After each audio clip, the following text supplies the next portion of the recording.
बेटा question number 9 में पहुंच गए हैं हम। NCERT class 10 height and distance. The angle of elevation of the top of a building from the foot of tower. अब देखो, एक तरफ बिल्डिंग है, एक तरफ टावर है। बेटा टावर बड़ी होती है तो देखो टावर का साइज और ये बिल्डिंग है। अब ये कह रहा इसके फुट से, यानी बिल्डिंग के फुट से टावर के टॉप को देखते हो तो देखो टावर के टॉप को 60 है।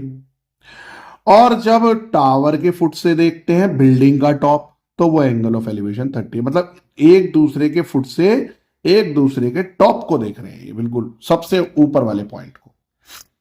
हमसे पूछ रहा हाइट ऑफ द बिल्डिंग। अगर टावर की हाइट 50 है तो बिल्डिंग की हाइट बता दो ए बी। ये एच मान लिया हमने, लेट कर लिया। लेट देखो इसमें ना डायग्राम बहुत क्लियर होना चाहिए। लिख दो ऐसे, टावर टावर बनाने की जरूरत नहीं, लिख दो ऐसे, अच्छे से मार्किंग कर दो कौन सा एलिवेशन है, सब अच्छे से लिखना चाहिए, तभी आपको अच्छे से मार्क्स मिल पाए।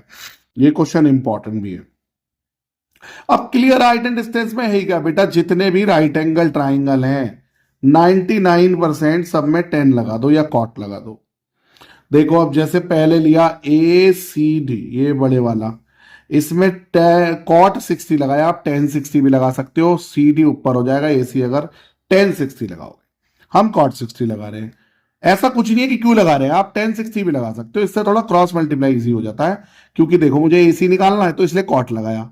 अब मान लो मैं 10 लगाता तो एसी नीचे आता, क्रॉस मल्टीप्लाई करना पड़ता। या एसी निकालना है तो इसलिए कॉट लगा दे ताकि एसी ऊपर रहे, है ना।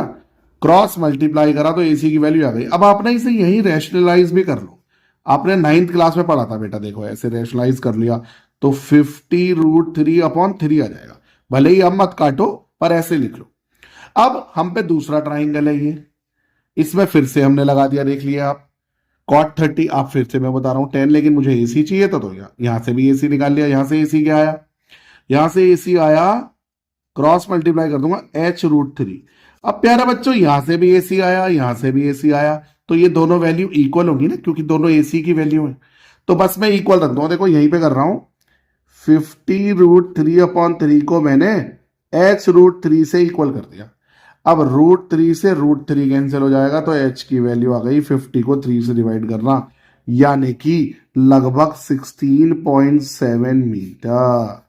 डिवाइड कर देंगे ना 50 को 3 से, तो देख लीजिए कितना आसान है बेटा। आपको मुझे पूरी उम्मीद है समझ में आया होगा। समझ में आया तो लाइक करें, शेयर करें, सब्सक्राइब करें।